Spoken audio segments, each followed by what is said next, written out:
Are you looking for some new music to listen to this summer? We're going to check out some of the top streaming services that people are using today.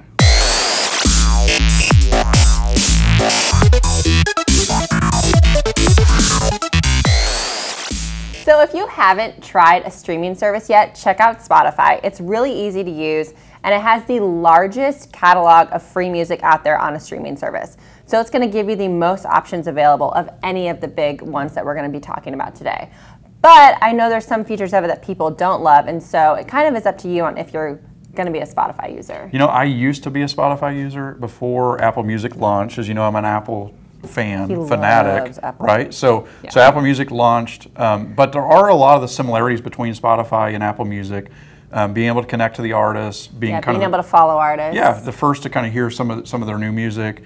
They have playlists that you can set up, of course. They have 30 million songs, which I know isn't quite as much as Spotify, but obviously a lot of songs that are out there. You can bring in your existing music that you might have downloaded from iTunes, and it just flows right into the catalog. That's a really cool feature if you've had an iPod forever. Yeah, so, and of course, most importantly, they have Taylor Swift. Yes, that's very important. I was really sad when she went off Spotify. Yeah, so, but there's also other great services out there. I know you're a Beyonce fan, right? So yes, okay, so I may like Taylor Swift, but I love Beyonce. And I've been really intrigued by Tidal and what Jay-Z's trying to do with giving artists more money for their songs, because I know that's kind of a controversial thing right now, and also giving artists exclusivity. So you can go on there and you can download the Rihanna album before anyone else. Same thing with Beyonce's Lemonade. So it's cool if you want to be kind of cutting edge and ahead of the curve than other of these streaming services. Yeah, and the other great thing about Tidal is their high fidelity music, right? Mm-hmm. So they have the best sounding of any of the streaming services that are out there. So definitely something to check out. Pandora too is one of those apps I think kind of just started us down this track, and they're still fantastic. They have a great algorithm.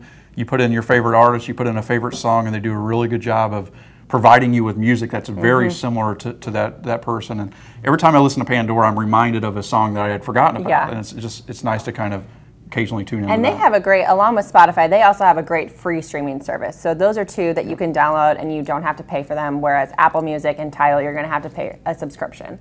So I got to ask you, if you're choosing one, the money doesn't matter, just choosing one of those services, what are you picking? Well, I really would ideally like to have a mix. Of course, but... So if I had to choose one streaming service, I would go with Pandora, because I'm lazy and I like that I can say, hey, I like this artist, and they'll make a playlist for me and I don't have to do anything. Plus, I'm the type of person, if I really like an artist, I'll go buy their album. So I like that Pandora can introduce me to new artists, and also it can kind of take the work out of finding new music for me.